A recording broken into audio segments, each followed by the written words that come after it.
Hello friends, welcome back to my channel. तो बढ़ते हैं इस सीरीज के 10th एपिसोड की तरफ। एपिसोड के स्टार्ट में हमें जिनियो को दिखाया गया जो कि नेशनल डे के हॉलीडेज पर घर जाने वाली थी और जिबाई को बताती है कि अपना ख्याल रखना, मेरे मैसेजेस का रिप्लाई जल्दी से करना, अगर तुम नहीं करोगे तो मैं परेशान हो जाऊंगी। इधर बेचारा रेंचो भी उसका सामान लेकर खड़ा था। कहने लगा तुमने मुझसे झूठ क्यों बोला कि जिबाई तुम्हें छोड़ने नहीं आने वाला और तुम सिर्फ एक हफ्ते के लिए घर जाने वाली हो, इतना सारा सामान ले जाकर क्या करोगी। इस पर जिनियो बोली कि अगर जिबाई के हाथों में पेन शुरू हो गया तो, और ये इतना सारा सामान भी नहीं है, अपनी गर्लफ्रेंड का जाकर देखो ना जरा। दूसरी तरफ हमें जियोंग को दिखाया गया जो अपना बड़ा सा बैग पैक करके रेडी हो गई थी घर जाने के लिए। बेचारे वोंग को पछतावा हो रहा था कि काश मैं तुम्हारी हेल्प करने के लिए ना पूछता, तुमने तो सारा क्लासरूम ही पैक कर दिया है। इधर जियोंग की मॉम नेशनल डे के लिए एक सॉन्ग प्रिपेयर कर रही थी जिसमें डैड उसकी हेल्प करता है। तभी वोंग जियोंग के साथ सारा सामान लेकर इंटर हुआ, जिसे देखकर ये दोनों तो शॉक्ड हो जाते हैं, पर साथ ही साथ मॉम को वोंग जियोंग के लिए पसंद आ गया। जियोंग ने बताया कि ये लड़का मेरा भाई है, नहीं तो फिर इसे मेरी बहन ही समझ लो। अब इससे पहले कि मॉम कोई और सवाल कर पाती, जियोंग ने उनके कपड़ों की तारीफें शुरू कर दी। नेक्स्ट सीन में हमें जियोंग को स्टडी करते हुए दिखाया गया और हमेशा की तरह उसे क्वेश्चन सोल्व करने में काफी मुश्किल हो रही थी। तभी वहाँ जियान पहुँच आया जो स्टडी में इसकी हेल्प करना चाहता था, पर जियोंग ने उसकी हेल्प लेने से मना कर दिया, उसे ये कहकर कि तुम्हें अपनी गर्लफ्रेंड के साथ टाइम स्पेंड करना चाहिए। लेकिन वो बोला कि जिया अपनी मॉम के साथ अब्रॉड ट्रिप पर गई है तो क्यों ना मैं स्टडी में तुम्हारी हेल्प करूं। फिर उसके इतना इंसिस्ट करने पर जियोंग भी उसकी हेल्प ले लेती है, लेकिन साथ ही साथ उसे हाई स्कूल के डेज याद आ रहे थे जब जियान उसे पढ़ाया करता था। दूसरी तरफ रेंचो भी यहाँ पहुँच आया। बहाना तो उसका फ्रूट खरीदने का था, लेकिन असल में वो जियोंग के साथ टाइम स्पेंड करना चाहता है। और जब उसने इन दोनों को साथ देखा तो बेचारे को काफी जोर का झटका लगा। कहने लगा मिस्टर जियान, तुम्हारी एक्सप्लेनेशन के साथ कोई ना कोई प्रॉब्लम तो जरूर है, मैं नहीं चाहता कि तुम जियोंग को मिसलीड करो। अब वो भी अच्छे ग्रेड्स लेने वाला स्टूडेंट था। कहने लगा कि तुम मैथ्स के स्टूडेंट हो और क्लिनिकल सब्जेक्ट के बारे में तुम्हें इतना ज्यादा नहीं पता, इसलिए बेहतर होगा कि टांगे मत अड़ाओ। इधर रेंचो भी जिद पर अड़ गया कि मैं जियोंग को तुमसे बेहतर पढ़ा सकता हूँ और देखना वो हाई ग्रेड्स लेकर दिखाएगी। उधर जियान में गुस्से में आ गया कि हाँ देख लेंगे कौन कितना पानी में है। बेचारी जियोंग ने समझाने की कोशिश करती है कि मेरे ग्रेड्स पर शर्त लगाने वालों, कम से कम पहले मुझसे तो पूछ लो। उन दोनों की लड़ाई मॉम भी सुन लेती है और डैड को भी जल्दी जल्दी से बुला लिया ये हैंडसम सा लड़का रेंचो दिखाने के लिए। अगले सीन में हमें जियोंग को सुबह सुबह उठते हुए दिखाया गया क्योंकि रेंचो ने ही उसे कहा था उठने के लिए और बताया कि मैं तुम्हें खुद ही पढ़ाऊंगा। उसके मॉम डैड के लिए भी ये अच्छी ही बात थी क्योंकि इससे पहले जियोंग कभी भी सुबह सवेरे नहीं उठी। ब्रेकफास्ट के टाइम पर वहाँ जिया भी पहुँच आए, जिसे देखकर जियोंग तो उसे कुछ अच्छे से बात नहीं करती, पर मॉम ने उसे अपने साथ बैठकर ब्रेकफास्ट करने के लिए कहा। बातों ही बातों में उसके बॉयफ्रेंड के बारे में पूछती है, जिस पर जिया ने बताया कि जियान ही मेरा बॉयफ्रेंड है। और ये सुनकर तो मॉम सारी कहानी समझ गई कि इन दोनों के बीच में क्या चल रहा है। मॉम के यहाँ से जाने के बाद जिया ने बताया कि मैंने अपनी मॉम से लड़ाई कर ली थी, इसलिए मैं उनके साथ अब्रॉड ट्रिप पर नहीं गई। जियोंग जानती थी कि उसे अकेले रहने में डर लगता है, इसलिए कहने लगी कि अगर तुम चाहो तो रात को मेरे घर में रुक सकती हो।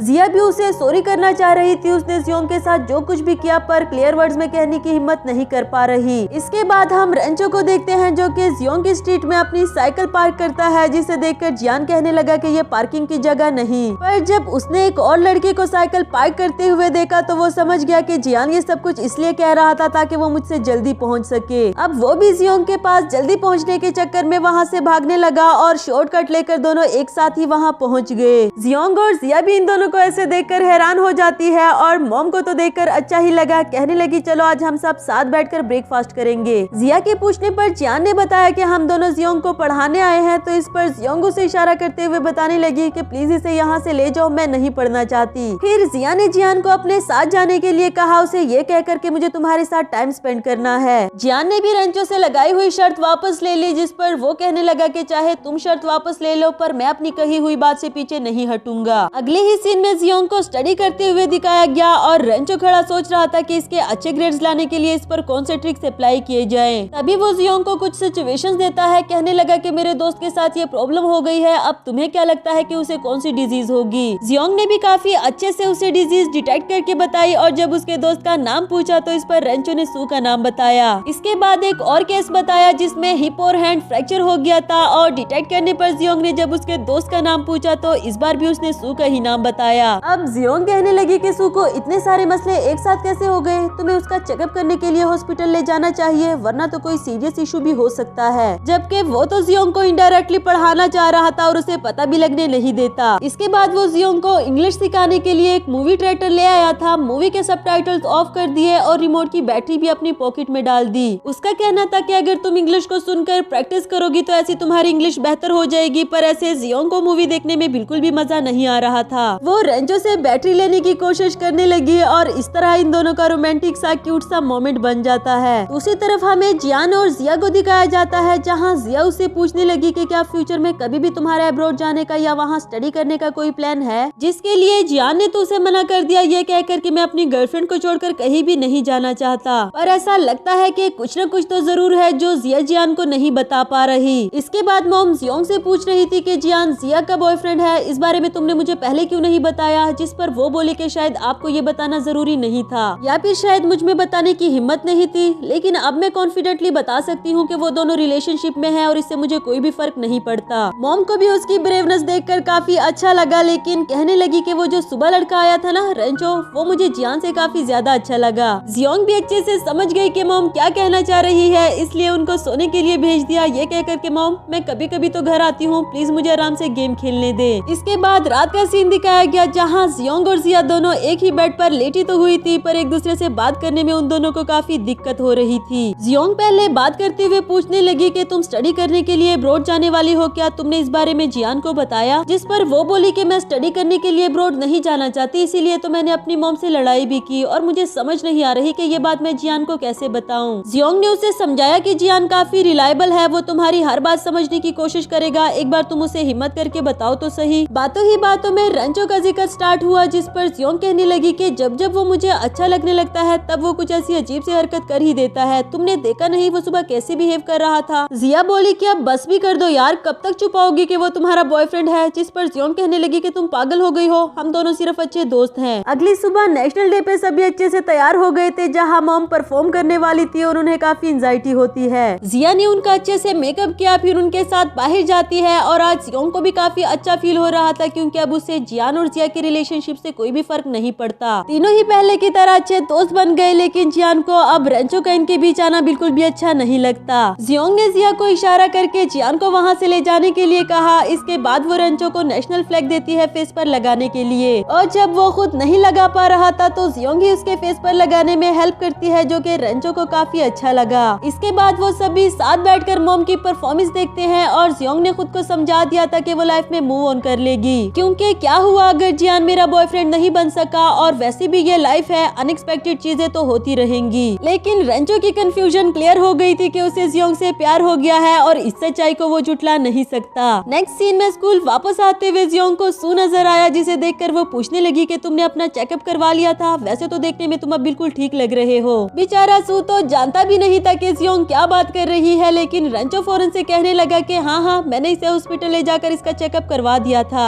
ये सुनकर तो सू सारा माजरा समझ गया, कहने लगा कि आजकल स्कूल में मुझे काफी ज्यादा कपल्स नजर आ रहे हैं, तुम दोनों बताओ कि एक दूसरे के हाथों में हाथ डालकर कब चलने वाले हो। जियोंग बोली कि तुम्हें जरूर गलतफहमी हो गई होगी, रेंचो अच्छा लड़का है और अच्छा बॉयफ्रेंड भी बन सकता है, लेकिन हम दोनों सिर्फ फ्रेंड्स हैं, और वैसे भी मैंने सोच लिया है कि मैं कभी भी रिलेशनशिप में नहीं आऊंगी, बल्कि अपनी स्टडी पर फोकस करूंगी। बेचारे रेंचो ने तो अभी अपनी फीलिंग्स रियलाइज की ही थी कि उस पर एक और बम गिर पड़ा। इसी के साथ हमारा ये वाला एपिसोड भी खत्म